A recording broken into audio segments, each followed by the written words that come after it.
দুর্নীতি নিয়ে তারেক রহমানের বক্তব্য, পাল্টা জবাব জামায়াত আমিরের, রাজনীতির নতুন মুখোমুখি সংঘাত। বাংলাদেশের রাজনীতিতে দুর্নীতি শব্দটি বরাবরই সবচেয়ে সংবেদনশীল এবং সবচেয়ে বেশি ব্যবহৃত একটি অস্ত্র। ক্ষমতার বাইরে থাকুক বা ক্ষমতার কেন্দ্রে, প্রতিটি রাজনৈতিক দলই দুর্নীতির প্রশ্নে প্রতিপক্ষকে ঘায়েল করার চেষ্টা করেছে। আর ঠিক এই জায়গাতেই সাম্প্রতিক সময়ে নতুন করে উত্তপ্ত হয়ে উঠেছে রাজনৈতিক অঙ্গন। একদিকে বিএনপির ভারপ্রাপ্ত চেয়ারম্যান তারেক রহমানের দুর্নীতিবিরোধী বক্তব্য, অন্যদিকে সেই বক্তব্যের তীব্র প্রতিক্রিয়ায় জামায়াতে ইসলামীর আমিরের পাল্টা জবাব। এই মুখোমুখি অবস্থান শুধু দুই নেতার বক্তব্যের লড়াই নয়, বরং এটি ভবিষ্যৎ রাজনীতির দিক নির্দেশনা, ক্ষমতার সমীকরণ এবং বিরোধী রাজনীতির ভেতরের টানাপড়ানেরও একটি স্পষ্ট প্রতিফলন।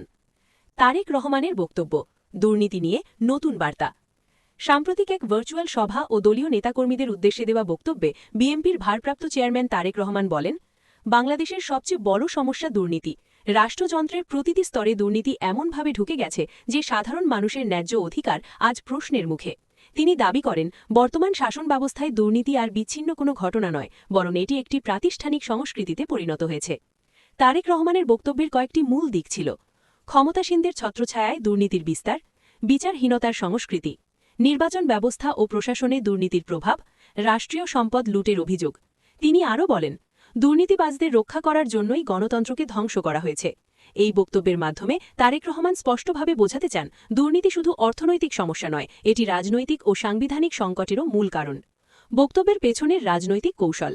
বিশ্লেষকরা বলছেন, তারেক রহমানের এই বক্তব্য নিছক বক্তৃতা নয়, বরং একটি সুপরিকল্পিত রাজনৈতিক কৌশল।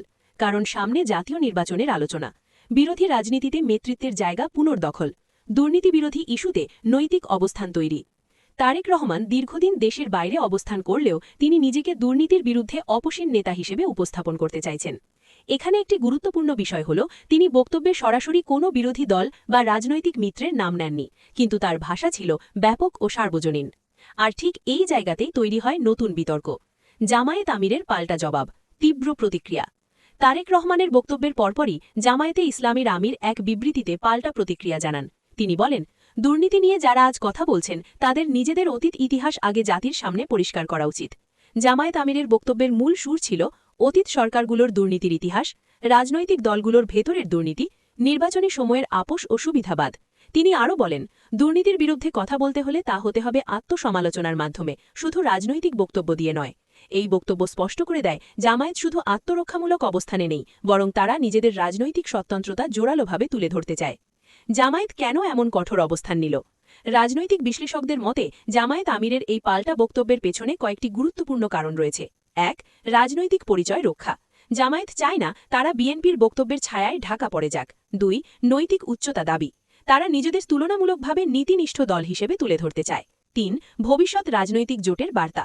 এই বক্তব্যের মাধ্যমে জামায়াত স্পষ্ট করছে তারা অন্ধ সমর্থক নয়, বরং সমান অবস্থানে থাকা একটি শক্তি। ৪. নিজেদের সমর্থকদের কাছে দৃঢ় নেতৃত্বের বার্তা দেওয়া।